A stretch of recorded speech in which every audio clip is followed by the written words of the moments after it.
Well, I watched it. Did you watch it? I'm disgusted.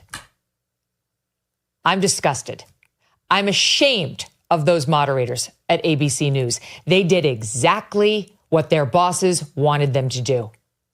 The person who runs ABC News is a close personal friend of Kamala Harris that is responsible for Kamala Harris and her husband meeting. And they did Dana Walden's bidding tonight. It was 3 against 1 on that debate stage this evening. Hi, everyone. I'm Megyn Kelly, a special program tonight for you reacting to the debate. It was 3 against 1. It's very easy to look like you know what you're doing when both moderators are entirely on your side. Trump did the best he could under the circumstances, but it really was like 3 fighters in the ring pummeling one opponent. And Trump tried to take them all on. He did fine. He did as best as he could. He was thrown a few times to the point where he was unnecessarily defensive and he was getting angry. And so was I. Were you? This was a mistake to trust ABC News with this debate. The Republicans must learn from this mistake. The same way the Democrats never agree to do anything with moderators they don't entirely trust. This should be the last time the Republicans ever do this. Because those 2 moderators tried to sink Donald Trump tonight.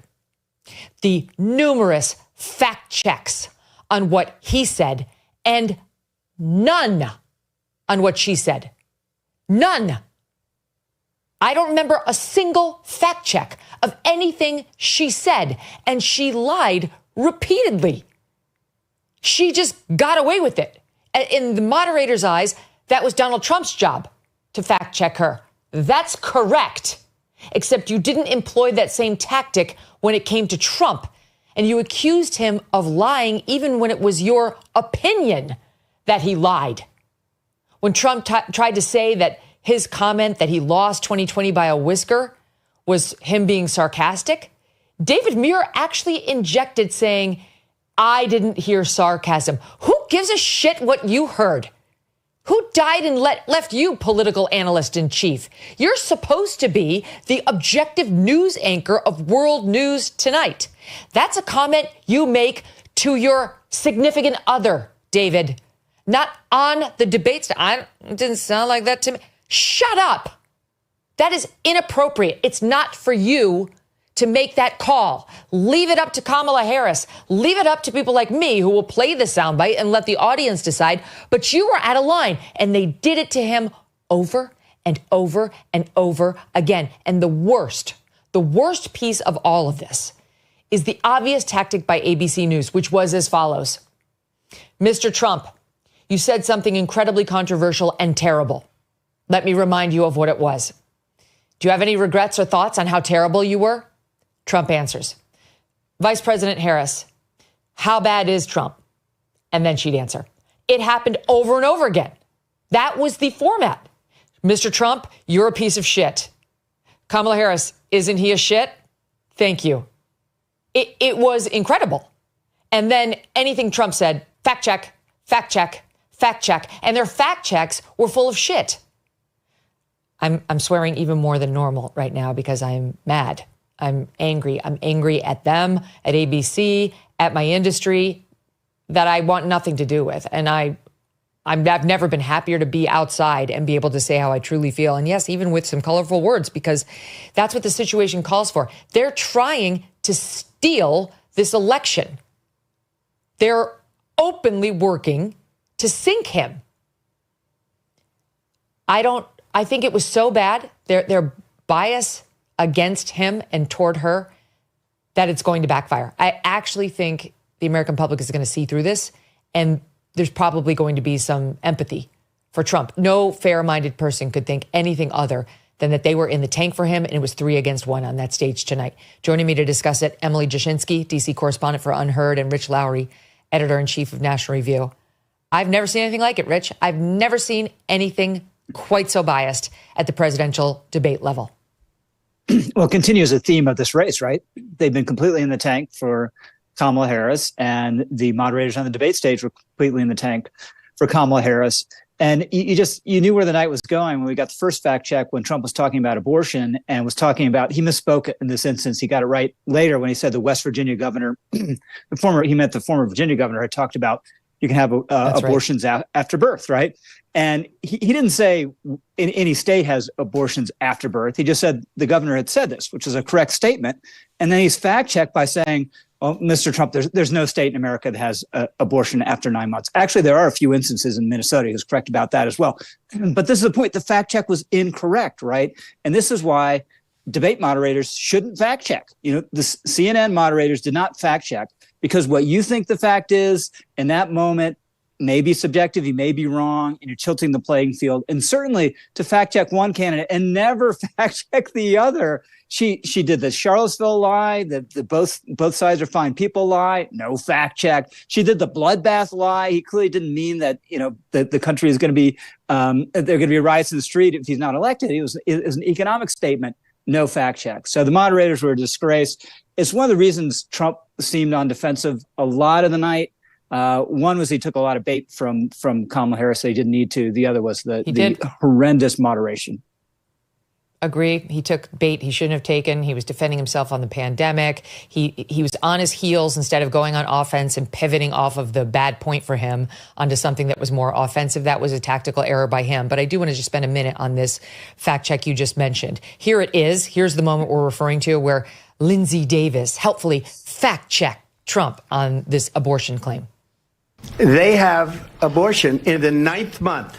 They even have, and you can look at the governor of West Virginia, the previous governor of West Virginia, not the current governor, is doing an excellent job, but the governor before, he said the baby will be born and we will decide what to do with the baby. In other words, we'll execute the baby. There is no state in this country where it is legal to kill a baby after it's born. Okay, that's not true. And maybe she can use the word kill. It's not like somebody's sticking a knife in the dead baby, in the live baby as it's dying, Emily.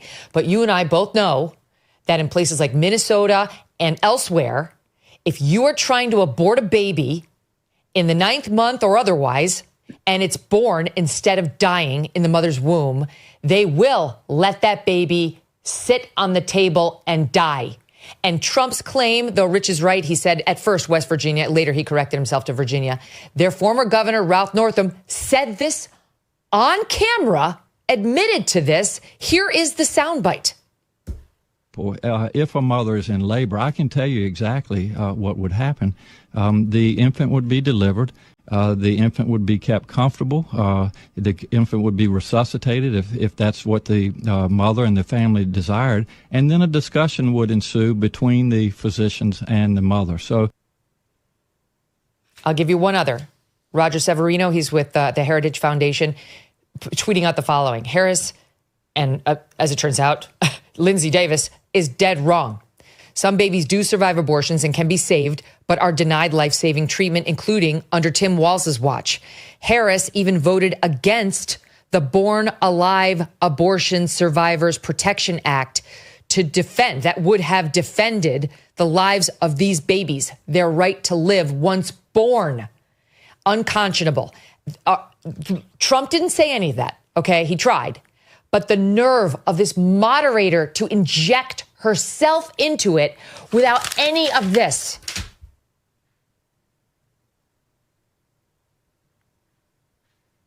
Here's what I find especially infuriating about that. She editorialized with all of the sanctimony in the world to say that word, to focus in on that word, quote, execute. I don't know if she knows any of the context that you just provided, which is all completely accurate and known to people who follow the news closely, unless you're in a total bubble and aren't doing your job, which is obviously the case here. But she chose to editorialize and say, it's not true. You can't execute. You can't kill babies. I mean, actually, it depends on whether or not you consider having a baby who could be cared for, born alive, and then left without care. If you don't consider that an execution, okay. But she is injecting here to quibble editorially And she doesn't have a leg to stand on this particular issue. There were obvious moments where Kamala Harris could have been fact-checked just as any candidate could. I don't object to them fact-checking Donald Trump. I object to them fact-checking, as Rich said, period. We didn't, after that CNN debate about Biden, talk about the moderators for a lot of reasons, namely because of Biden, but we also really saw them sink into the background of that debate. It was the opposite in this case. They were constantly injecting themselves, constant fact checks. Didn't get a fact check on IVF, Project 2025, as Abigail Schreier pointed out. Nothing on Charlottesville, even when Snopes had fact-checked what Joe Biden was saying about Charlottesville that Kamala Harris repeated. Nothing on abortion, nothing on that bloodbath comment. They just let it all go and just went straight for Trump. It was all him, none her, nothing, not one fact check on Kamala Harris. But Emily, what you point out gets to the insanity of it. If she was going to be strictly accurate in her fact check, she would have said, well, it's not technically an execution because you're not affirmatively killing the child. Instead, after the child's born, you're just giving the child comfort care and not the medical care that might be necessary to save him or her. That's an opinion, right? That's a debate answer. And so, but instead they do it under the guise of a fact check, which gives it this authority it doesn't deserve, that they're using that by the grace of them sitting there as moderators. It's a total abuse of their role. Mm-hmm.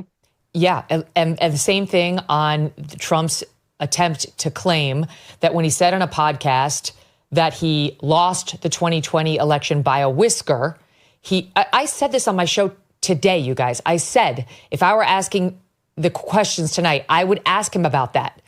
And about the fact that he said on a podcast last week he lost by a whisker.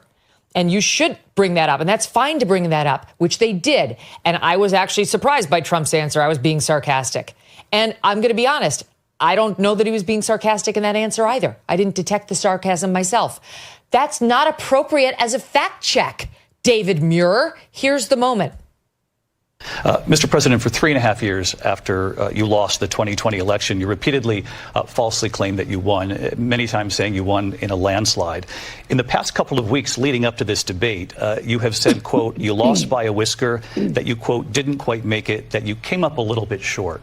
I said that? Are you now acknowledging that you lost in 2020? No, I don't acknowledge that at all. But I said that sarcastically. You know that. It was said, oh, we lost by a whisker. That was said sarcastically. Look, there's so much proof. All you have to do is look at it. All right, we'll recut that with the actual response from David Muir, which was, I didn't detect any sarcasm. That's opinion. That's opinion, Emily. And it is not up to the debate moderator to be saying, I don't quite believe you. That's what he's saying. I didn't believe your answer. Who gives a flying fig what David Muir thinks of Trump's answer? And that's why these moderators getting into the business of live fact-checking debates is a farce. And in this case, it was so obviously a farce because not once did they attempt to do the same thing to Kamala Harris. And it was interesting because in the first half of the debate, Kamala Harris came out. She seemed maybe a little nervous. Donald Trump seemed like, he thought that she would be easier to debate than she actually was.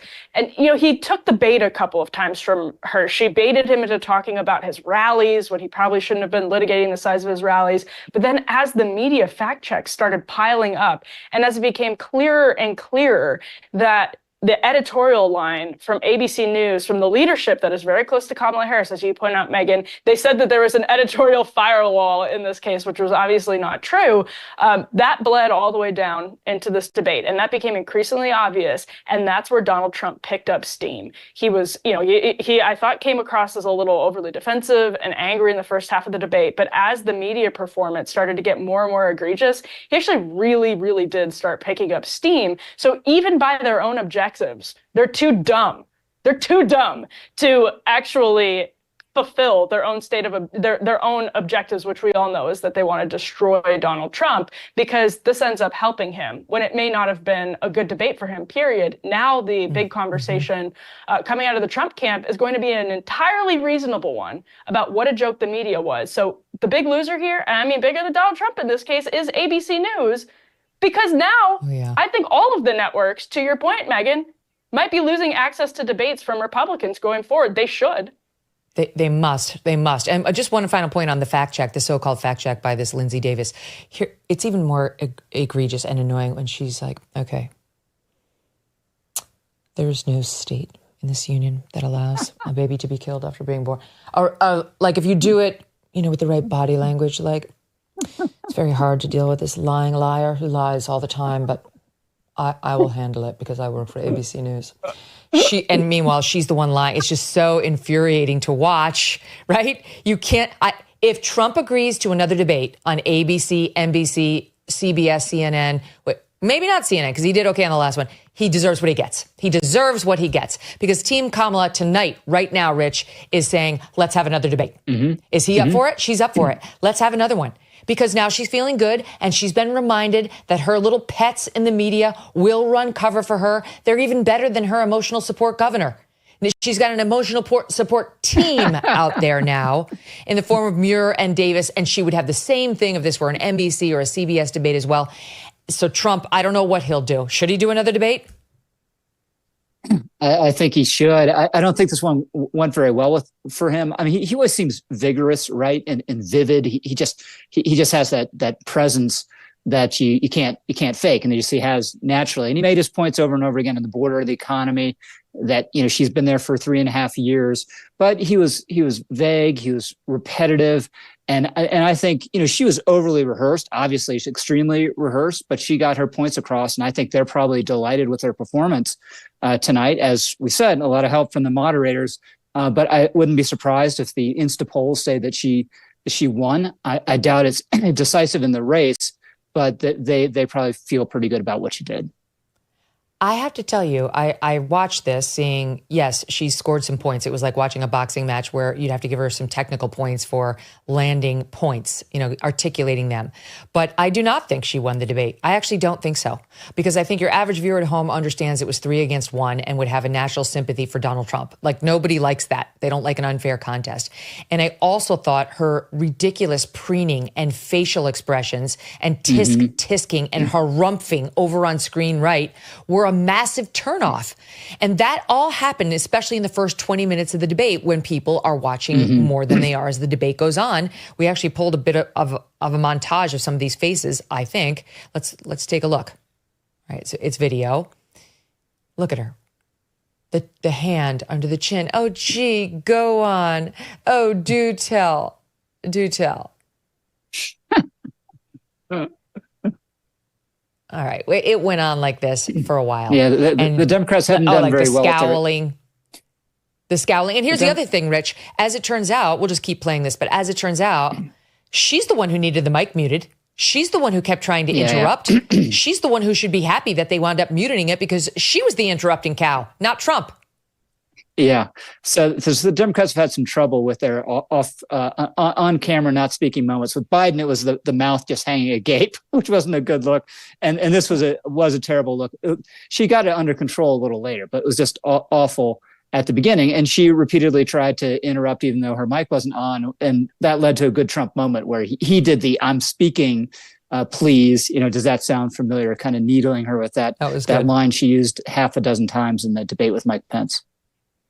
But wait, I'm going to give you one more reason why I don't think she did well. And it was the personal insults. Because I don't think American women, who they're all trying to get at home, are going to respond favorably to the repeated personal insults she hurled at him in virtually every answer. She was small and she was petty, and he didn't respond. He didn't take much bait. Maybe here or there he dropped a word, but she was like a dog with a bone in her trying to attack him personally. It was unseemly. Here's a few examples. World leaders are laughing at Donald Trump. I have talked with military leaders, some of whom worked with you, and they say you're a disgrace. It is very well known that Donald Trump is weak and wrong on national security and foreign policy. It is well known that he admires dictators, wants to be a dictator on day one, according to himself. It is well known he exchanged love letters with Kim Jong-un. Why the European allies and our NATO allies are so thankful that you are no longer president. And why don't you tell the 800,000 Polish Americans right here in Pennsylvania how quickly you would give up for the sake of favor and what you think is a friendship with what is known to be a dictator who would eat you for lunch. It went on. We could have pulled more. And I wonder, again, on points, I don't know that Trump would win this debate. But on style, Emily, I think she was a massive turnoff.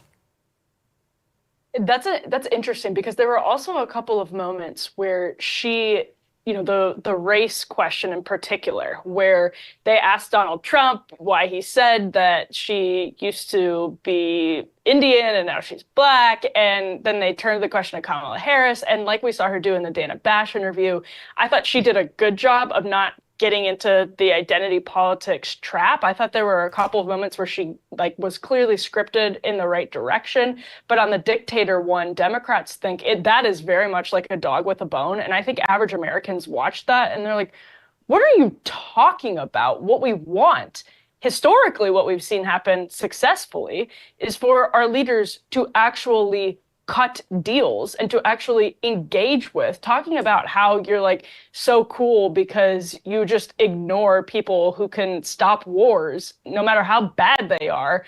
I just think that is a really dumb line of attack, and it's clearly one that they love and that they think is brilliant.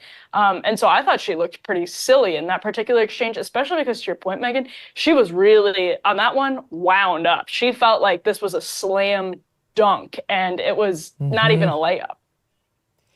On that question you mentioned in your answer about the racial identity, Trump pointing out, when did she become black? This was a thing online for some members of the black community. They've been speaking out about it, saying, we're the ones who raised this. We don't think she's black. She always leaned into her Indian heritage.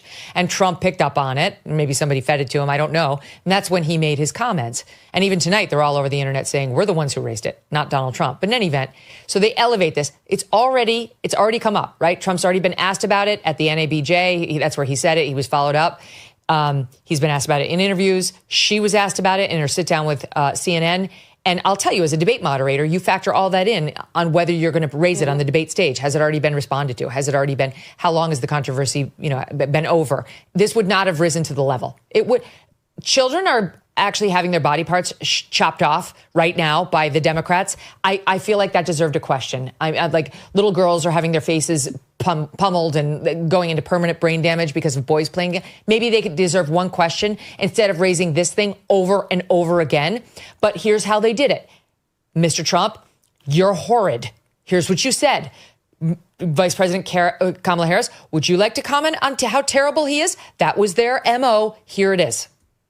Mr. President, you recently said of Vice President Harris, quote, I didn't know she was black until a number of years ago when she happened to turn black, and now she wants to be known as black. I want to ask a bigger picture question here tonight.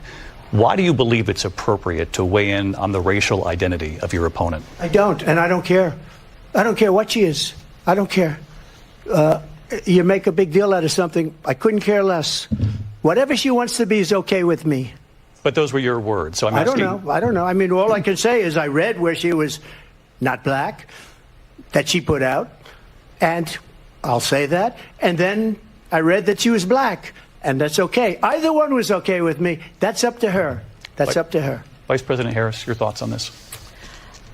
I think honestly, I think it's a tragedy that we have someone who wants to be president who has consistently, over the course of his career, attempted to use race to divide the American people.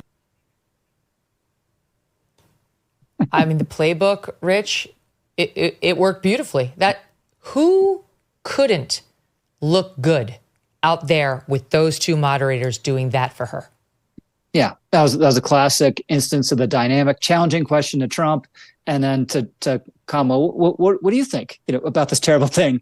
He said, and so there was about, I don't know, I didn't have a timer on it, but it felt from the initial questions, after the initial questions on the economy, I thought Trump was quite good on that. Then we get abortion, we get January 6th, we get election denial, we get this. It felt like 45 minutes straight. It was on terrain that was not favorable to Donald Trump. And of course, not all terrain is going to be favorable to Donald Trump, and he created some of those problems for himself. But it felt like a very long time. And as you say, none of these things that would challenge Kamala Harris like the thing that just emerged. Talk about something's new. You said as you pointed out, the answer about the Trump statement about her racial identity is old, but we just had the CNN getting the ACLU's scorecard or a questionnaire where she said that she supported the government paying for gender transforming surgery on illegal immigrants in detention is new. Like it broke a day or two ago, right? Did they ask her about that? No, they didn't. Not one question about that. She also put on her website, finally, when she came out with her policy agenda, it says right there, plain as day, that she supports the Equality Act. And the Equality Act advances all of the awful mistreatment of young girls that we've just been talking about here. So she just puts this agenda out. It's a pretty obvious question. The CNN story comes out as well, and you get absolutely nothing. You get Donald Trump bringing it up, but nobody else seemed to have any interest in the story at all, despite the fact that Kamala Harris has been a champion of these very policies. They don't care, and they don't understand the right half of the country. There weren't any questions designed to test whether she's too far left for the right half of this country, and frankly, for the left half of this country. All of the questions were trying to expose how radical he is, how bad he is. It's incredible that they ignored the CNN report, this K-file report in which they exposed, yes, she had told the ACLU that she wanted to make taxpayers pay for gender transition surgeries for criminally convicted illegal immigrants. Can you get more radical than that? That she wanted to take away funding from ICE at the border. There were so many things. Oh, that she wants to legalize all drugs. She wants to legalize all drugs, including fentanyl and heroin. She wants to. Where was the question about that? Instead, we got two on the 2020 election, one on climate change, and ridiculous comments like the one here in number 11. Watch SOT 11. Vice President Harris, you heard the president there tonight. He said he didn't say that he lost by a whisker. So he still believes he did not lose the election that was won by President Biden and yourself. But I do want to ask you about something that's come up in the last couple of days. This was a post from President Trump about this upcoming election just weeks away. He said, when I win, those people who cheated, and then he lists donors, voters, election officials, he says will be prosecuted to the fullest extent of the law, which will include long-term prison sentences. One of your campaign's top lawyers responded saying, we won't let Donald Trump intimidate us. We won't let him suppress the vote. Is that what you believe he's trying to do here? Donald Trump was fired by 81 million people. Oh, my people. God. So let's be clear about that. And clearly he is having a very difficult time processing that. So I don't have a problem with bringing up that Trump post. It's newsworthy. It's important. But the way the question is framed is, do you agree with your own campaign, Madam Vice President? And going back to the ACLU questionnaire, this perversely, it plays into their sense of superiority that you've been hitting on, because they think they're so good at their job. And so above it all, they don't know about that, or they don't bother to understand how important it is. So they let it go.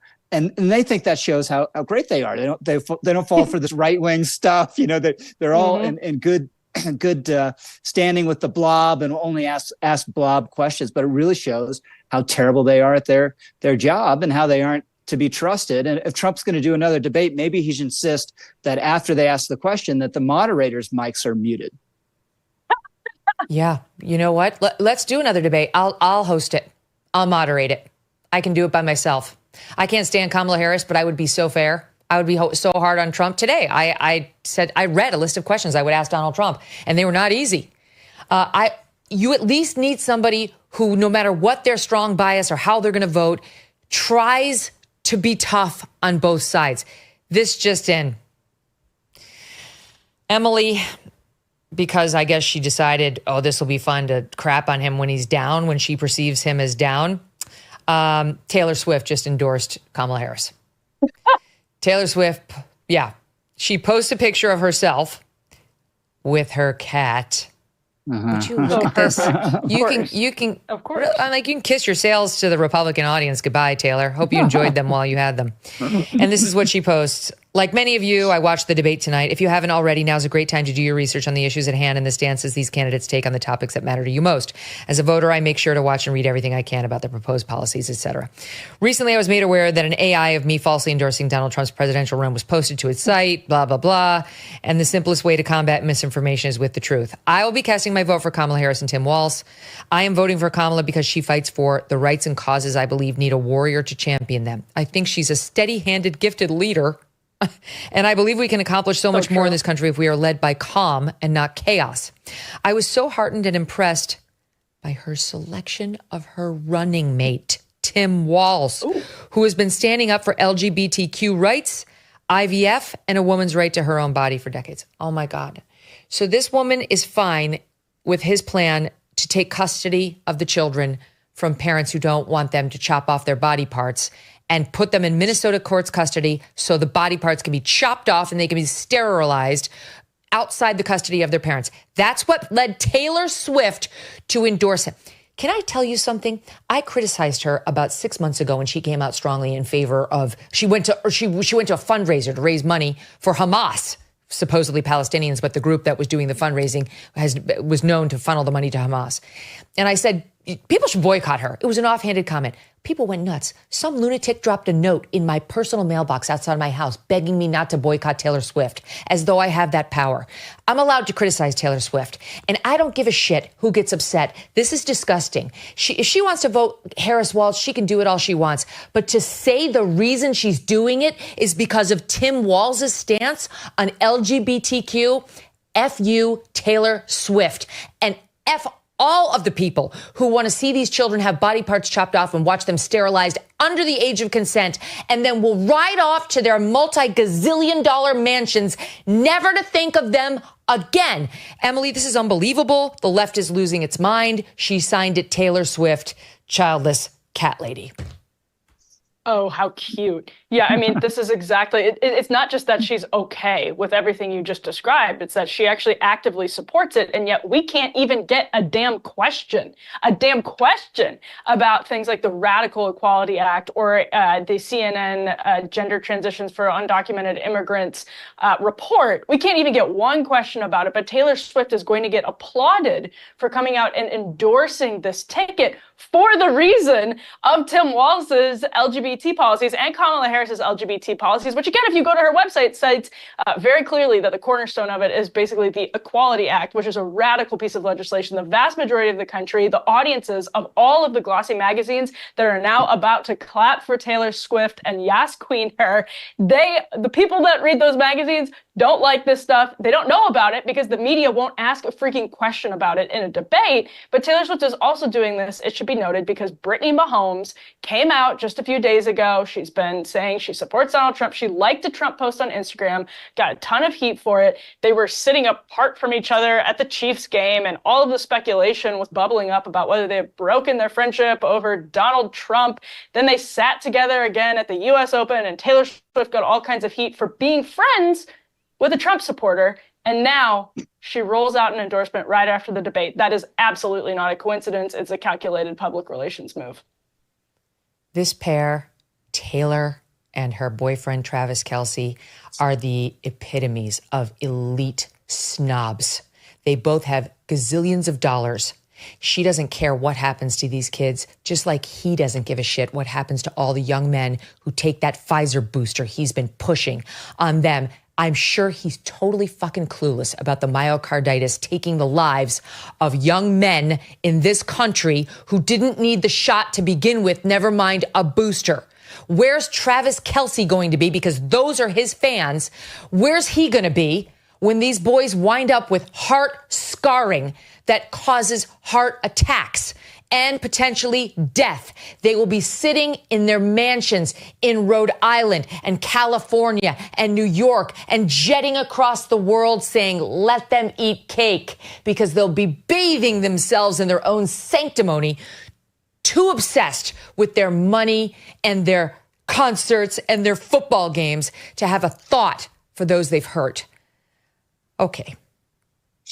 It's just another night after a regular debate hosted by regular moderators in a regular media world. Emily and Rich, I thought you started love you guys. I thought you started hot at the beginning, Megyn, but really you saved it for the end. I actually am kind of hot. I don't know. Is it menopause? I'm not sure what it is. I'm angry. You need a cat. You guys, it's great. Yeah, I need a cat. Somebody get Strudwick in here. That's all I can handle. Thank you, guys. All right. Thanks so much. Thanks, Megyn.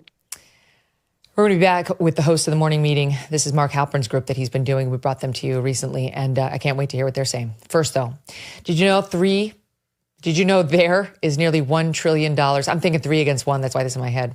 There's nearly $1 trillion of infrastructure and pandemic funds yet to be spent. That's right. A massive amount of money that the lame duck administration is pushing hard to spend in their last few months. If the president's able to push these funds out, we could see another prolonged inflation surge, just like we did during COVID. But there's hope. A gold IRA from Birch Gold Group can be an inflation hedge for your savings in uncertain times. To see how to protect your IRA or 401k, get your free info kit on gold by texting the word MK to 989898. Birch Gold makes it seamless to roll over your retirement account while preserving your tax-advantaged status. Don't wait for the president's spending spree to potentially tank the dollar further. Protect your financial future now. Text MK to the number 989898 for your free info kit from Birch Gold.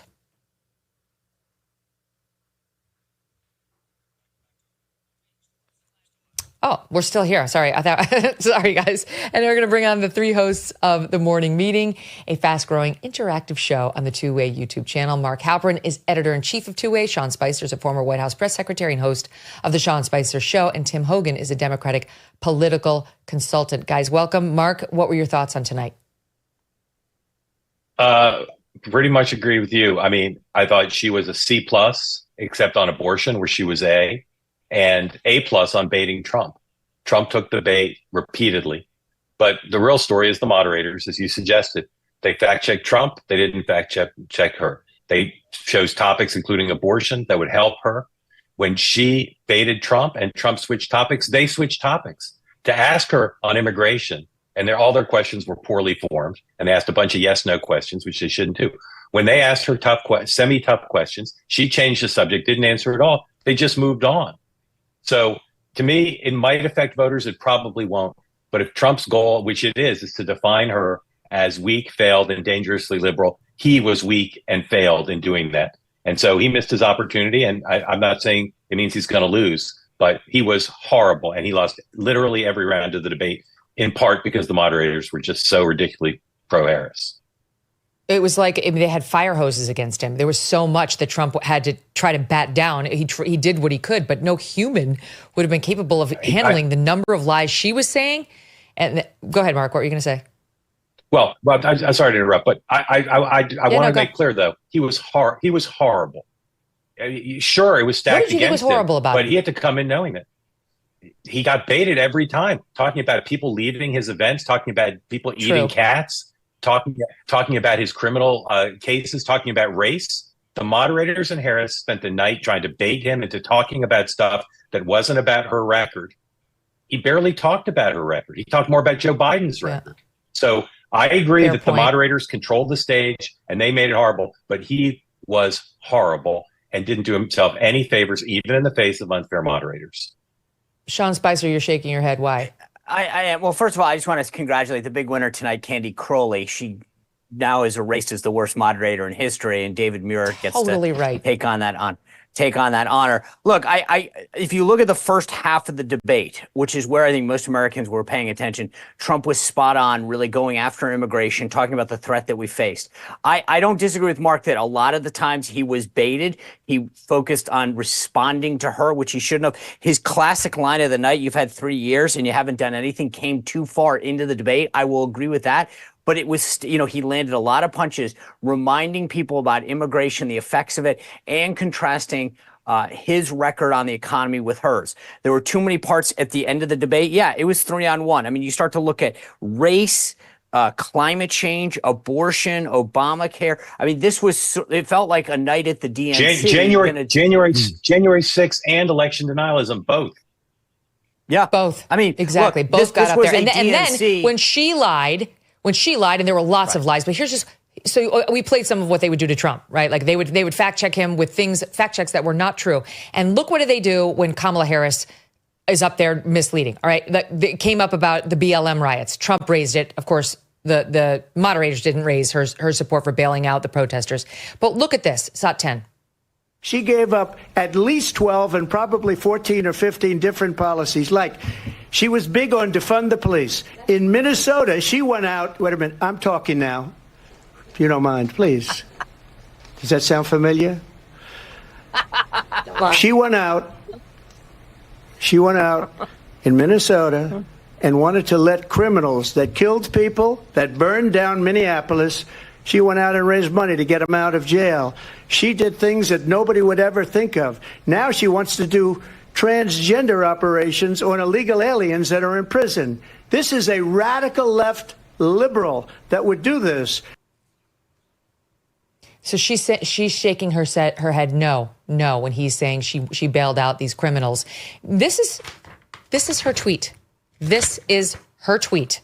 Kamala Harris tweeted it out on 6/1/20. If you're able to, chip in now to the Minnesota Freedom Fund to help post bail for those protesting on the ground in Minnesota. This is exactly what he was referring to. If she had a defense on it, we didn't get to hear it because the moderators did not follow up. They moved on. Miss Fact Checker Lindsay Davis, Mr. Fact Checker David Muir had no interest in actually following up and saying, here's the tweet, madam. You did. You shook your head no. You did it. And as to the allegation about the illegals and the sex change operations, that was reporting that CNN had exclusively on the K-File yesterday. You filled it out in an ACLU questionnaire. How can you shake your head no, you didn't do it? Where was that fact check, Sean? Yeah. I mean, on issue after issue, it was, we're going to say, and by the way, the quote fact checks that they did against Donald Trump were wrong. The Virginia governor, Ralph Northam, a former doctor, did say exactly what Donald Trump said he said. Whether or not that abortions are performed at that late stage is quite another issue. The Virginia governor said exactly what Donald Trump said. There are reports. We actually online now. The issue of those issues in Ohio have come out. So issue after issue, they fact checked them incorrectly. Yeah, that's the thing, leaving the audience with the appearance that he didn't know what he was talking about. And he was lying repeatedly, which she kept saying, and it played beautifully for her. Tim, what are your thoughts on tonight? Yeah, I guess, look, hearing all of this, you kind of would think that like Donald Trump has no agency in this situation, that if the bait is set and he takes it, he is a victim in that situation. We got fact checks on questions like Sean noted. There is no state where it's legal to kill a baby. Right. And if you make that fact check and it is something inserted at the end of an answer to tell the viewer. But if that is the case, is that really? Let me ask you something, Tim. Let me ask you a question. In Minnesota. Very quick. One second. Let me ask you a question. I will just say, go ahead. I'm fact checking you. In Minnesota, okay, if they are trying to abort a baby and the baby is born, notwithstanding the abortion, it's born alive. Are you aware that it is legal for them to just let the baby sit on the table and die? They do not have to get medical care. Do you know that? But the way that Donald Trump is describing it is like women are making a decision where they have a baby, and then so they you say, didn't deny it. That's what we're referring to when we say it's legal to kill the baby post-birth. Okay. The Republicans tried to pass a federal bill that would make you provide medical care, not just comfort care. But I will just say, and the Democrats killed it. Okay. I will just say, this is part of the reason why the dials testing for Democrats, or at least what we're hearing from the Biden campaign, is the best on this issue, is because Republicans talk about it in this way. I will just say, too, on the bias question with ABC, he had about 6 to 7 extra minutes to answer questions. And that may be the worst things that the moderators actually did for Donald Trump, is actually give him extra time to speak, because he couldn't stay on message, because he followed every trap and every rabbit hole she set for him. And when he set one for her, which was pretty gross, and I'm glad she didn't take it, that she puts out, which is fairly disgusting thing to say, she made it a question about decency larger for the country. So, like, I guess my point on the bias is these people have agency. You can choose to answer the questions you want. When you're answering a question about China, don't talk about how you love Xi. Don't take the bait on your rallies being emptied.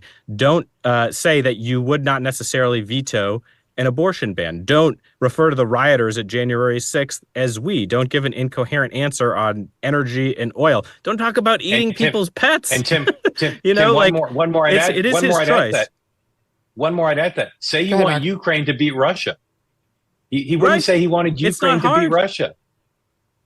It is. I understood why he said. I understood why he didn't say what he said about Ukraine, because let me tell you guys, in the Republican Party, they're over Ukraine. They're done. They're done funneling money to this country. They believe that the war is already lost and that it will not be won by Ukraine, and that what needs to be said is, let's face reality. They've already lost, and Donald Trump understands that, and that is why he answered the way he did on Ukraine.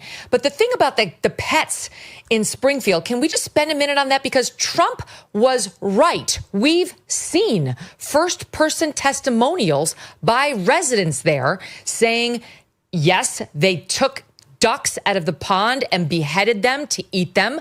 We've seen Facebook posts with a woman claiming that a cat had been stolen and that they saw their family cat strung up the way you'd string up a deer, and that it was clearly being skinned and prepared to be eaten. And all we have in response is the city manager vaguely saying that he doesn't believe these things are true. But these have been debunked. They're not true. I'm telling you, that's not what happened. So once again, you have David Muir with his attempted fact check, and Trump was right to say, I've seen the people themselves offering these testimonials. This has been unresolved at best. This has not been resolved in favor of the city manager. Go ahead, Mark. Oh, Megyn, wait, I'm sorry. I'll give you the floor. But let me just make clear. The reason this is relevant is because it's Haitian migrants who have come to the city and are accused of doing these things. Go ahead. But let's say it's 100% true. And we don't know. We don't know that it's false, but we don't know how true it is, right? Let's say it's 100% true. Is that really the best way for Donald Trump to have it out over the negative effects of illegal immigrants in this country? Is that really the best way? When there's many examples of about Laken Riley again. Murders? Correct. He should have said to her, Madam Vice President, tell us the story of Laken Riley and what it means to you. Fighting about dogs and ducks when there's actual concrete examples. It's testament to how easily he was baited, and how, as much as the moderators were absolutely against him, he did himself no favors. Tim, what are you hearing amongst Democrats? Like, are they euphoric tonight? They feel like this is a crushing, because now she's out there saying, let's have another debate. Let's have lots of debates. Yeah. I'm trying to put my best poker face on here for how good I feel, So I think people are happy with how the debate turned out. I think, look, there's a little bit of euphoria on the Democratic side right now for how well this debate went, but I think people come back down to earth very quickly, understanding that, yes, this is the largest bipartisan audience we're probably going to get that's going to be able to see the two of them on stage. But this is going to be a really, really close race. And it's going to remain that way after this debate. So even when it feels like a slam dunk on either side, we still are where we are. I did note that, Brian Fallon tweeted that they were happy with the debate. They're looking forward to doing it again in October. So I said this morning, I lean towards a second debate will happen. I still believe that. There was not a single question about. Yeah, go ahead, Sean. Go ahead.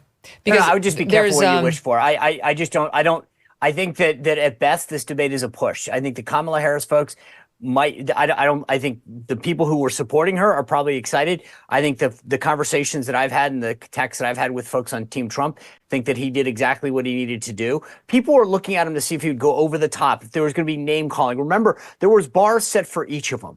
And people were concerned that Trump was going to come out and call her names and talk over her or whatever. He actually flipped the script on her, as you played just a moment ago, when he said, I'm talking now, using that famous line that she used against Vice President Pence in the 2020 cycle. So I think that we have to judge this. The real audience here were those undecided, persuadable people in the 7 battleground states. And I don't really think, to be honest with you, that the needle got pushed a lot for either candidate. Both sides got kind of what they wanted out of this debate. And if there's a second debate, there's more for her to lose than for him to gain.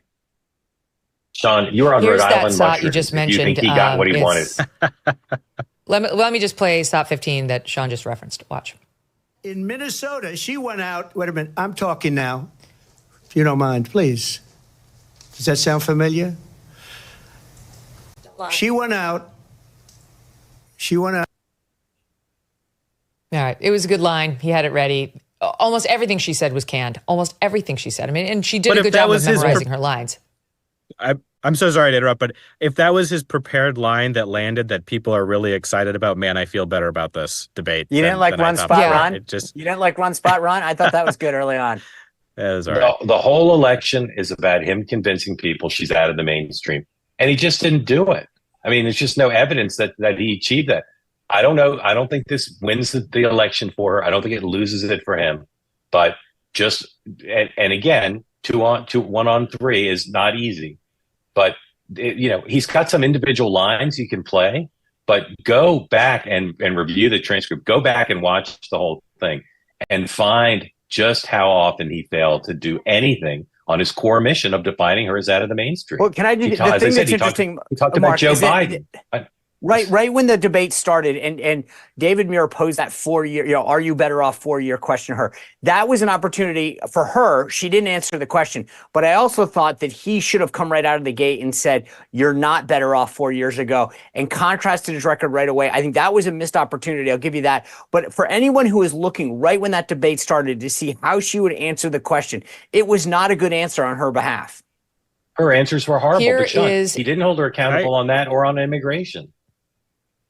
Yeah, I know. Well, I mean, I have to say, though, I had sympathy for Trump. I really did, because it was everywhere. It was coming at him from everywhere. She was hammering him. The questions that he was being asked in the principal sense were hammering him. The fake fact checks were hammering him. She was lying and there was no fact check. And then they turned to him and not let him respond and hit him with another controversy. I mean, it was an all pile on. And I felt for the guy. He's only human. This would have been tough. Look, I feel like this would have been tough for me, and I can argue these issues. I'm good at arguing these issues. But Megyn, are you the least bit surprised, though, Megyn, that's what happened? Are you the least bit surprised? Yeah, I am. I actually thought that they'd go CNN route. I thought they'd go the Dana Bash, Jake Tapper route of, what are we going to do about Social Security? What are we going to do about the border? I didn't think they would be this biased. I thought they'd worry about their reputations. And now you're getting reaction like this, media reactions pouring in. I give you Chris Wallace. I didn't think I was ever going to witness a debate as devastating as the one that you and Dana moderated back in June, where Joe Biden basically tanked his reelection campaign. I think tonight was just as devastating. I think that Kamala Harris pitched a shutout. On almost every subject I can think of. She shut Trump down on abortion. She shut Trump down on January 6th and democracy. She shut him down on national security and turned to the former president and said, the military leaders who served with you think that you're a disgrace. And then, as Dana mentioned, very powerfully at the end made the point that she is the candidate of change. We need to turn the page from a decade of division and polarization. On substance, I think she pitched a shutout, and I think she did on style as well. I find that amazing. I think these Democrats are feeling good because they finally have a candidate who can argue, unlike the one we saw in the June debate. But I believe that this did not turn anything in her favor. And I actually do not think there's going to be a big bounce for her in the polls. And I think Trump remains on track to win this election. Mark, am I wrong? I agree with everything but the last point. And I think the last point's only true if through the course of the campaign and advertising and his own events, he convinces the country that she's more out of the mainstream than he is. And he just didn't do that tonight. But I think if he does that, he'll win. Megyn, can I go back to one quick point you made about ABC? Because I think this is important to understand, at least from my perspective. I think ABC, for those of us who wanted to see fairness and looked at the CNN debate, I think for a lot of folks in the media and on the left, they didn't think that CNN did enough to go after Donald Trump. And when it comes to ABC, I think that they tried to fulfill what they believed their role was to their constituency, which was, you need to take on Donald Trump. They're going to get kudos from their colleagues and from the legacy media tonight because they felt as though they had to fulfill that role. I think their boss is her best friend. Yeah. It's just not decisive either way. It's just not decisive either way to say he got fact-checked 3 times at the end of a question and therefore the whole debate is rigged. I just think it's overblown. And I think, you can instill that feeling, I think, in a certain group of people, Trump's base, who may feel that. But I don't think that brings any new people in. Just once, Tim, I want a Democrat to go through a debate like that with a supposedly neutral media organization and see how you feel about it. Just once. You know what? Let me moderate it, and that's exactly what will happen to her. And I'll do it to him too. And I have a proven track record of being very, very tough on Republicans. But Megyn, if you let me do it. But Megyn, if you did it, it wouldn't be like that because you would be tough on both sides. That's exactly my point right. Is being tough on right. But I'm saying let Tim and some Democrat he works for go to a debate that's 3-on-1 and see how the Democrats feel about it. Where all just doesn't happen. The fact checking is against one candidate and there is none against the other. When all the controversial things that one candidate has done are teed up and he's hammered on it, and the next question is to his opponent saying, what do you think of that terrible controversy? As opposed to drilling down on her weak spots. It was the most egregious hour and 45 minutes of bias I have witnessed at any debate that I have witnessed. And I've witnessed and participated in a lot. Go ahead, Tim. No, I was just going to say, and look, you can ask those questions. And as many people on debate stages have proven, you can answer those questions how you would like. And you can bait your opponent how you would like. And you can stay on message and you can drive a core vision of what you want to do. He just can't do that. And it is a problem for him, I think, uniquely in a way that he's such a highly reactive individual, right? So when he does get prodded in that way, he is at a disadvantage because I think there is something core in his DNA that he can't not take the bait in those situations. My question though for Republicans walking out of this is like, what was the plan? And was this anywhere close to the plan? Like, what was the outcome supposed to be here? Did they, if this was the belief that there was a grievance that ABC would be biased, was there any preparation for that? Was there any thought to how he would duck and dodge and maneuver on the stage to deal with it? Or did he just go in and then complain afterwards? Can we play SOT 26? This is Trump in the spin room responding to her call for a second debate. Why won't you commit to a second debate with Kamala Harris? If you believe a second debate because she lost tonight very badly, so they immediately called for a second debate because they lost. So we'll think about that. But she immediately called for a second. Look, we're looking at polls. We're looking at polls. The worst poll that we've had was 71 that I see, 71% to like 24 or 25%. Okay, that's. I didn't hear a yes, unfortunately, because I would like to see it happen again.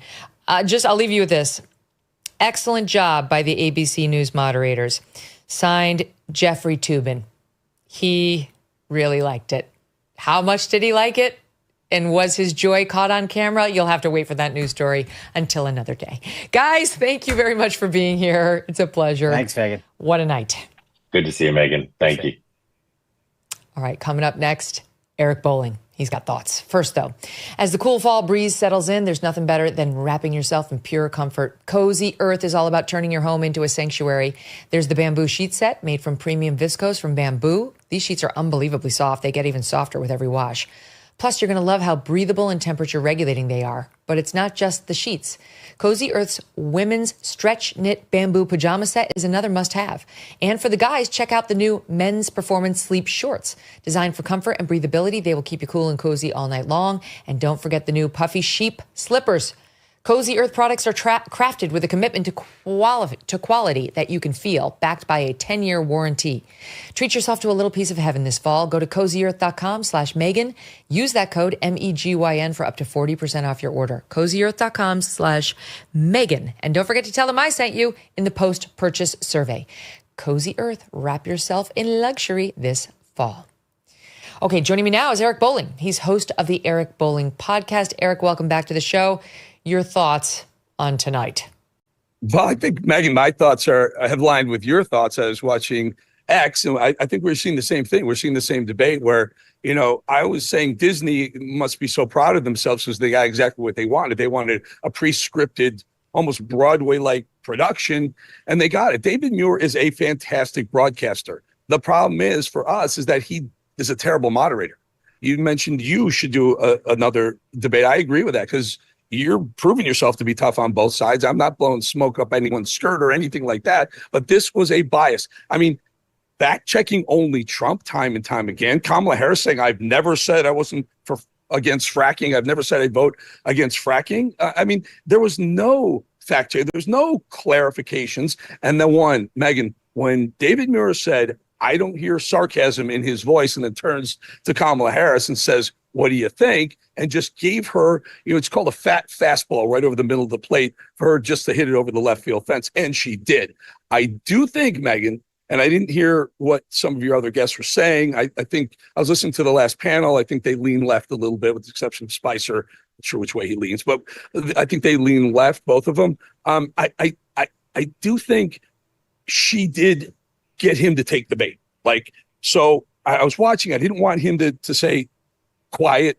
He told her to say quiet. That bothered me a little bit. I mentioned it. But I also saw Trump, who, instead of doing what he did with Joe Biden, which was very reserved and just picked him apart, Trump took the bait and went after her. Now, a lot of my friends who are very, very pro-Trump are saying, you know what? He did what I did because I'm mad. I'm pissed off that women, that men are playing in women's sports, that naked men in drag costumes are prancing in front of our children. And you really didn't see that in the debate, but she still represents that America, and Trump represents the common sense, wholesome, patriotic America. And you get mixed up in these debates and you just see who wins for the moment. I think I can't say he won. Okay. I can't say he won. On issues, he won, but the issues, he was great at the beginning on the economy and he was great at the end. And then ABC Disney just gave her a whole plate, a silver platter of things she could eat and chomp on and spit out. So it was biased, but he held his own. Let's call it that. I don't know. I totally get why the Democrats say she won, and she did well for her, as I predicted. I mean, I told the audience, I'd gone back and looked at that Kamala Harris versus Mike Pence debate weeks ago, and I said she did well. You should know that she's going to do well. She's obviously good at memorizing lines, and it was very clear when she was just regurgitating her rehearsed bits. But I can't shake the feeling that people know when they're looking at a phony. They know that those bits were rehearsed. The overly emotional facial expressions that she was doing for the first 35 to 40 minutes made her look like off. She looked off and she looked a little emotionally unstable to me. She couldn't stop with the personal insults. If Donald Trump had said half of the nasty things to her that she said to him on that debate stage last night, we'd be hearing from all the CNN anchors about how alienating and divisive he is and how these Republican women aren't going to like that and they're going to vote against him. But not a peep when she does it to him, over and over, needling him personally. And so while, yes, she spat out her talking points and she did successfully bait him, I just think because of all those things, I cannot say she won. I'm not sure I can say Trump won either. Maybe Spicer's the closest with it's a draw. But in my conclusion is this doesn't move the needle for her. So Tim Hogan, the guy who just had on, said something. I actually said that on a pre-show. I was doing a pre-show on X with Mario Nafalo's up-and-coming star. I said Trump should just answer what he wants to answer. Forget answering the debate moderator's questions because it's going to be biased. He should have just taken abortion, Charlottesville, and turned it back into the economy, the border, or crime, and just stay on those three and just go. It's a tactic. So many great debaters are able to take the question, start to answer it, and then flip it into where they want to go with it. He would have done, I think, far better. Can I give you a football analogy? Football season just started. This is a game where Trump was blowing the other team out. It's the Chiefs against whoever, Baltimore last week. They're blowing them out. He's killing them. They switched the quarterback, right? She comes in and throws a couple of touchdown passes. Now, she hasn't been a quarterback. She's just been a backbencher, but she gets lucky, throws some touchdowns, and everyone says, holy cow, Baltimore's going to beat the Chiefs. Not supposed to happen.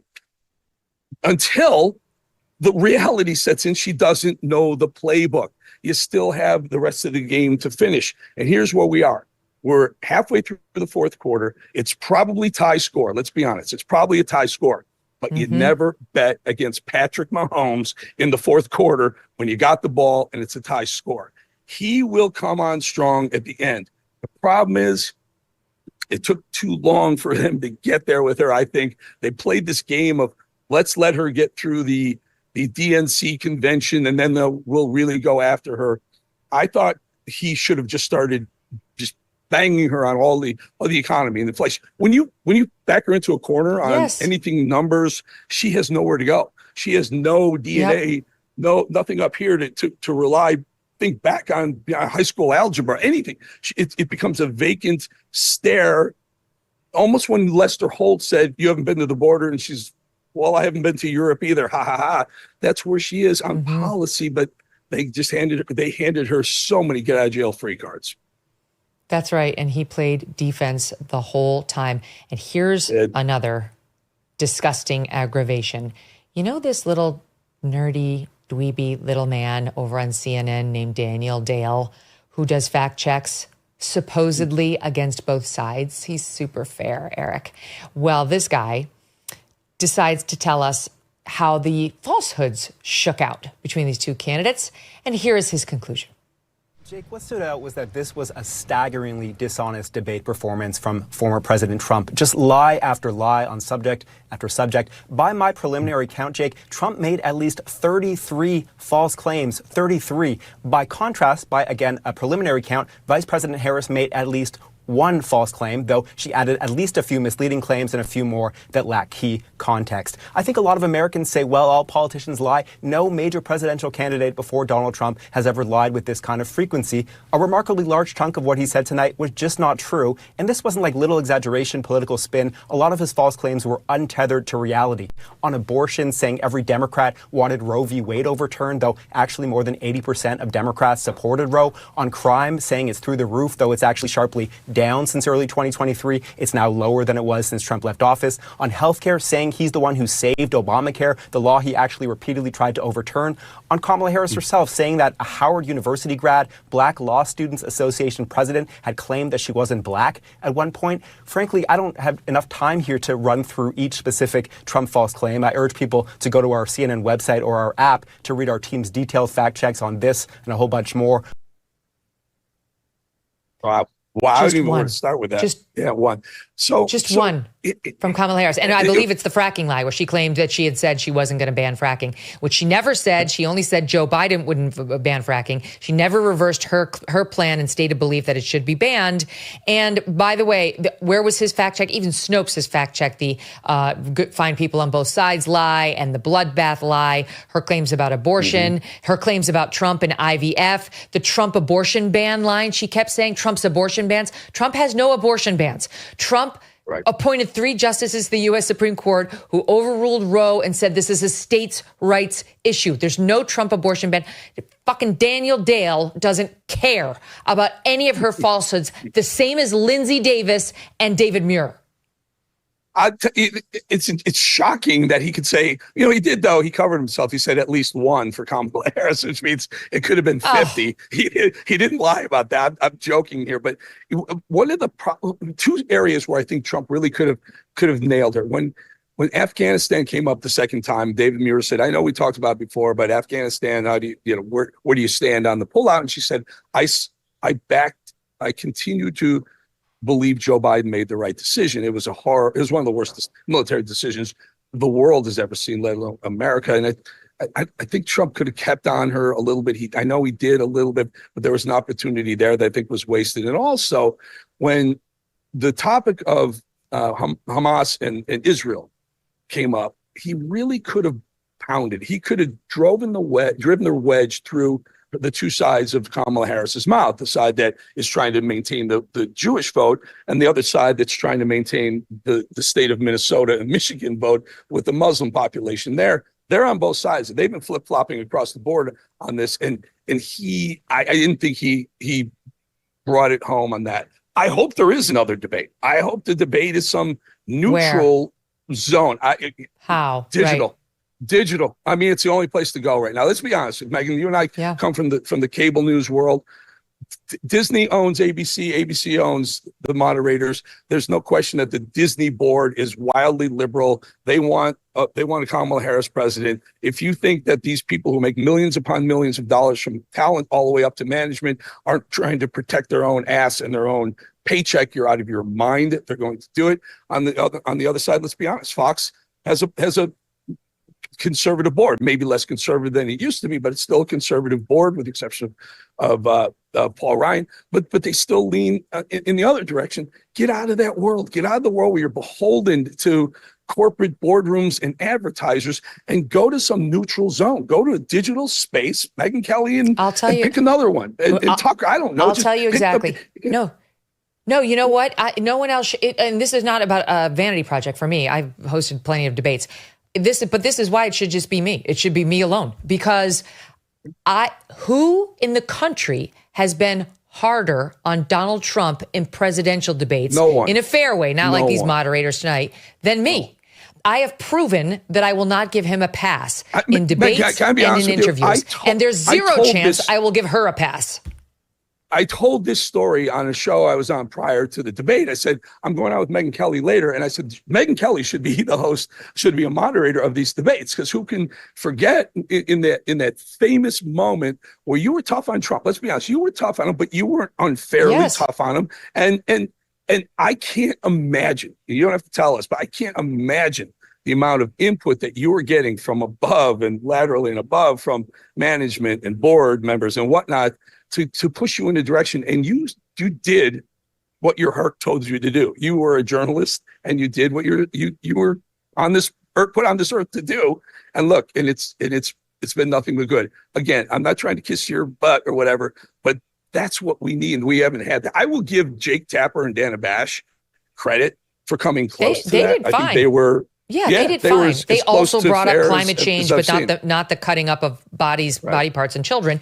But they did fine. I mean, I would take that debate 10 times over what we just witnessed tonight. What does Trump do next? Because I don't think there's no other obvious debate. The only other one that he proposed was Fox, and she said no to it. And I noticed that in her, okay, I'll do another debate, she's not saying I'll go on Fox, because she knows what will happen when it's going. Fox would be neutral. They actually would not go easy on Donald Trump and hard on Kamala Harris, I don't think. But she's not going to do it. So what does Trump do now? I think he agrees to another debate on a more neutral playing ground. Did you notice that this whole idea of muting the microphones only worked one way? Did you know? I mean, they never muted her microphone. They were muting Trump left and right. They let him speak if he wanted to, but she was never muted. I heard her muted. I heard her muted a couple times. And she was a chatty Cathy. She wouldn't shut up. She couldn't control herself over there. She was very unsteady in the first half hour, and then it started to go downhill because the moderators shifted it. Whenever she was on the ropes, they would inject themselves and they would shift it. Oh, here's a little question on abortion for you. That'll make you happy. And you could see her with her dry mouth and her obvious nerves calm down once they brought her to the promised land. And race. Now, if you poll America, what are the most important things to you right now? Cost of goods, fuel prices, inflation, crime, sending my daughter to school, she's hoping she doesn't get raped by an illegal immigrant on the way, or get a volleyball smashed in her face by a man who wants to be a woman. Those are the things that Americans care about. They don't care that Donald Trump once said, I don't know if she's black or not, because sometimes she says she is, sometimes she says she's not. That topic came up a little bit after abortion, and maybe they mixed in Charlottesville in the middle of that. So, they started out with the economy, and maybe that was a bait and switch, like, look over here, here's the shiny object. And they just went in for probably a full hour right into Kamala Harris's sweet zone, just served it up to her on a silver platter. Yes, it was all of her favorite little lovelies rubbing all over her. January 6th, election denialism, climate change, abortion. Yes, bring it on. Yes. That's really what we witnessed. Eric, stand by. I've got to say goodbye to the SiriusXM audience because we are going to wrap at midnight sharp. I want to keep you for a couple minutes thereafter, if you don't mind, because I just have a couple points I want to make. We just got this soundbite in from Nicole Wallace. The media problem must be addressed in just a little bit more detail, so don't go away, okay? Can you stand by? Sure. Thank you, my friends. SiriusXM listeners, thank you very much for tuning in at this late hour. We appreciate you tonight and every night. We'll be back tomorrow at noon East on Channel 111 Triumph. We'll see you then. Thanks for listening. Okay, let's keep going, Eric. Okay, so the media, I'm genuinely distressed by it. Like, I genuinely feel like we've crossed a Rubicon here that cannot be uncrossed. The willingness to actually jump into the tank and swim and paddle for her tonight was absolutely egregious. And to me, it was shocking, even from an industry that we know is biased towards the left. Here was Nicole Wallace over on MSNBC. Listen to the soundbite, appearing to admit that it was 3-on-1. And this is a person who loathes Trump with the passion of 10,000 suns. Watch. David Muir didn't hesitate to say, I went back and watched the tape. You didn't sound sarcastic to me when you said I lost by a whisker. Kamala Harris got Trump on three sides of whether or not he won in 2020. He said I won, and then he said, I said sarcastically that I lost by a whisker, and then David Muir ended it by saying, no, that wasn't sarcastic. So what the American people heard was Trump on three sides of the outcome of 2020. And David Muir and Lindsey Davis played an important role in that.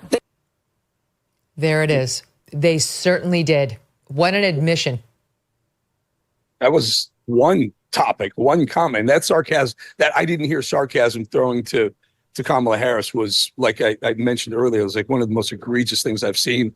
Right up there with your old friend Chris Wallace fact-checking Trump erroneously in one of the debates, saying that the Hunter laptop was a Russian misinformation campaign, and we now know it wasn't. But he stopped the debate in its tracks. He shut it down. He shut down Trump, and he was wrong. And the same thing happened with David Muir on what you pointed out earlier on the animals being tortured or eaten in Springfield, Ohio, and other places. Really, it's not just that one place. Can I just show you? Let me just show you the sound bites on Springfield. Yeah. Let's just show this. They made it sound like Trump is just some lunatic making this stuff up out of whole cloth. Here's what we've been seeing over the past couple of days. This is from Springfield, and it's nothing but immigrants over there. And I don't even want to seem like I'm coming down on the immigrants, because it's the people that's bringing them down here. Because wherever they're at, that's what they're used to, bro. They're in the park grabbing up ducks by their neck and cutting their head off and walking off with them and eating them like.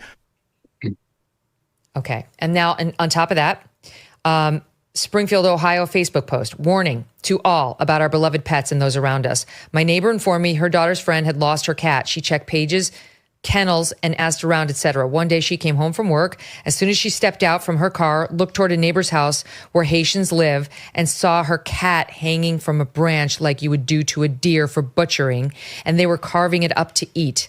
I've been told they are doing this. They have been doing it at Snyder Park with the ducks and geese, as I was told that last bit by rangers and police. Please keep a close eye on these animals. You heard that guy. And now, do we have the Federalist report? Because they're out there with a report and the 911 call on. All right, we don't have the SOT. We can lay it in later, perhaps. But the Federalist has a report about as follows. Recording of a police phone call obtained by the Federalist revealing a local resident reporting a group of Haitian migrants carrying 4 geese in Springfield, Ohio on August 26th. Quote, I see a group of Haitian people. There was about 4 of them.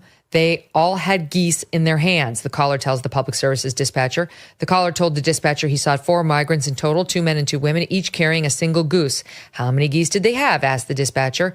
They each had 1. The caller says he spotted the Haitians carrying the geese at an intersection between Water and Warder Street, a location that does exist in Springfield and is confirmed in the police report later filed in the incident. This is all we have on the other side is this officer, a deputy director of public safety, Jason Villa, who told NPR, I think it's sad some people are using this as an opportunity to spread hate or spread fear.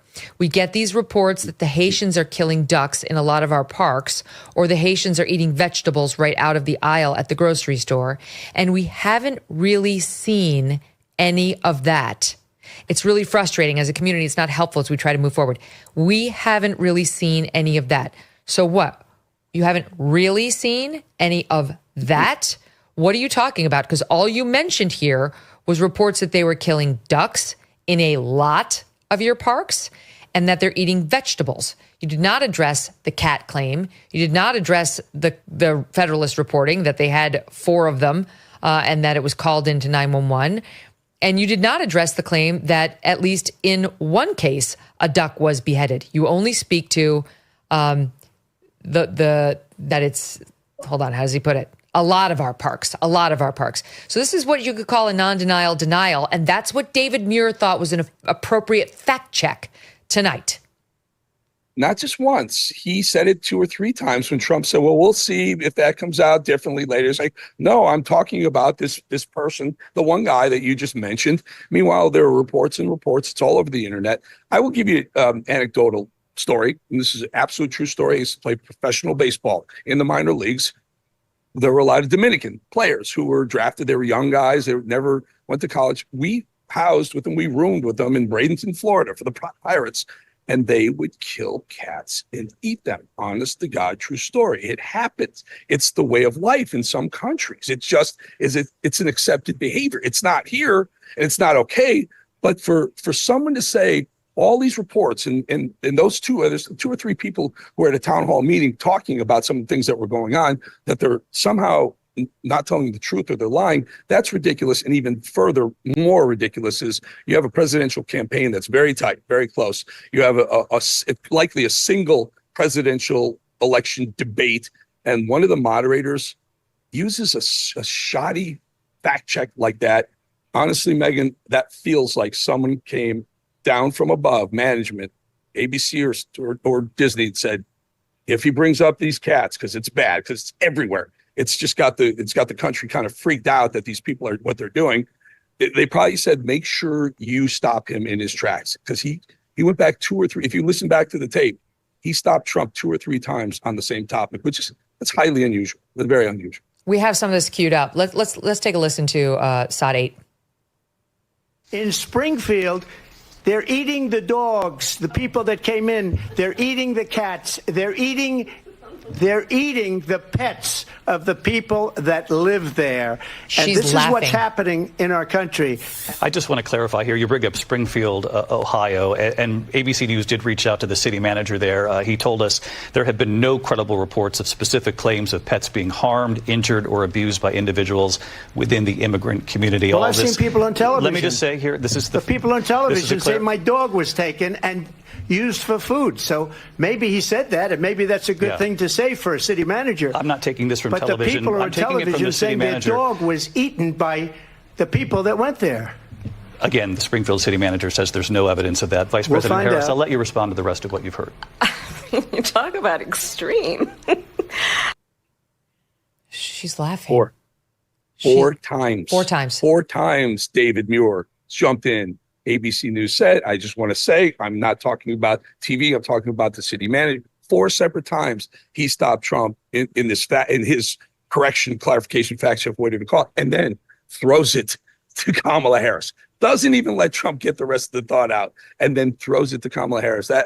That's probably, I would say that's probably the most biased interaction of the whole hour and 40-minute debate. Because what we have at this point is a he said, he said. He gave more credibility to the city manager than he did to the woman who just posted on Facebook, than the person who called 911 as reported by the Federalist, than the people we just showed you who testified at the city meeting. David Muir decided that he would be the arbiter of truth and that he believed the city manager more than he believed those individuals. What did you do, David Muir, to make sure the city manager is a truth teller? Because his little denial sounds like somebody who is a woke leftist who's trying to run cover. I can't stand that this has devolved into hate and fear mongering about the migrants. Okay, how did you satisfy yourself that that's not a political hack, as Trump was suggesting, who's trying to run cover for a terrible thing that's happening in a city? I don't know what the truth is. And that is why I, as a debate moderator, would never have tried to settle the dispute. At a presidential debate, he made himself into Candy Crowley. That's what David Muir was doing over and over. Megyn, I think he is the 2024 version of 2020 Chris Wallace, where he stopped Trump in his tracks and said Hunter Biden laptop story is Russian misinformation, and it's BS, it's bullshit. It wasn't. It was true. And Chris Wallace was the final arbiter of what was true at the time or not, and he was completely wrong. I'm given that anecdotal experience I had with the Dominicans, I will tell you, there's a pretty darn good chance that there's illegal immigrants who are doing nasty things to animals, probably outside of Springfield, Ohio as well, probably in a lot of places that are just inundated with illegal migrants, because they come here, honestly, Megyn, they don't assimilate. They don't come here to assimilate and be like us. They come here and they're nice for a while, and then all of a sudden they're doing things that they did in their home country. You see it everywhere. You see it everywhere. I talked to someone today about that. Like, women are being assaulted at a higher rate, an alarmingly higher rate by these illegal immigrants because it happens in their home country and they get away with it there. They come here in our streets and they're doing the same damn thing. They're probably killing our animals, likely eating them as well. David Muir shouldn't have fact-checked him 4 times, not once, 4 times. No. The way Chris Wallace, and that was a pivotal moment in 2020. The Hunter Biden laptop story could have had a lot of weight in whether you were going to vote for Joe Biden or not. If I had been David Muir and she was cackling over there in response to this allegation that Trump was making, which again is not made up. Trump is getting this from actual residents of Springfield who have been all over the media saying this. I would have turned to her and I would have said, irrespective of the cats and the dogs and the geese, madam, Americans are being killed. We have the story of Laken Riley, among others. We have little kids who have been attacked in pedophilic rapes. We have young girls who have been murdered, a 12-year-old down at the southern border. Illegal immigrants are murdering Americans. How dare you stand there and laugh? What are you laughing about? I mean, she got a complete pass on her inappropriate behavior because they're all Team Harris. If you don't believe me, take a look at John Karl. Is he chief White House correspondent? Is that his title, Steve Krakauer? His reaction, DC, whatever, I don't know what he is. He's high up on the political food chain at NBC. His reaction to the debate. Watch. Part of the reason is Donald Trump really was not effective in bringing the debate to her. I agree with you. I think that he looked not just angry, but also rattled. And in contrast, Harris, who, again, much of the world doesn't know, Harris looked like she belonged on the stage, looked like she is somebody that could serve as president. Yeah, I'm sure he wants that. He's a chief Washington correspondent. Well, so I watched. They did an hour lead up to the debate, ABC, and I happened to watch it because I wanted to see what they were. It was egregious. Oh my! How much fawning over Kamala Harris could John Karl possibly do? I mean, you mentioned Jeffrey Toobin earlier. It could have been a Jeffrey Toobin moment, practically. And honestly, like the way they talked about Donald Trump, and this Lindsay Davis, she actually was one of the people pushing Trump went to this city and this city has KKK members. And that's basically why, he's going, is this some sort of an endorsement, like aligning Trump with the KKK because he went to the same town that Joe Biden went to, that where a KKK supreme wizard or whatever you call him lived. Watch this. This is old Lindsay Davis. Not old. It's like 3 weeks ago. This is the same person who moderated tonight's debate. Watch. Former President Donald Trump is expected to go campaign in Howell, Michigan tomorrow. Many people are aware that a month ago in Howell, KKK protesters marched in the streets with the white robes on and suggested that they support Donald Trump. I'm curious if you make anything about that connection and him going in particular to Howell tomorrow. It's amazing. She got picked. Yeah. Like I said, Megyn, Disney owns ABC. ABC owns the talent. This was a trickle down from the Disney boardroom straight down. And we know how Disney feels about conservatives. We watch it. I watch it in Florida. I live in Florida. I watch it all the time. The fighting between DeSantis and Disney is nonstop. It's a wildly woke company. And Trump is the anti-woke candidate. And Dana Walden is one of Kamala Harris's best friends. Correct. She's a woman who runs it, and she's one of her best friends.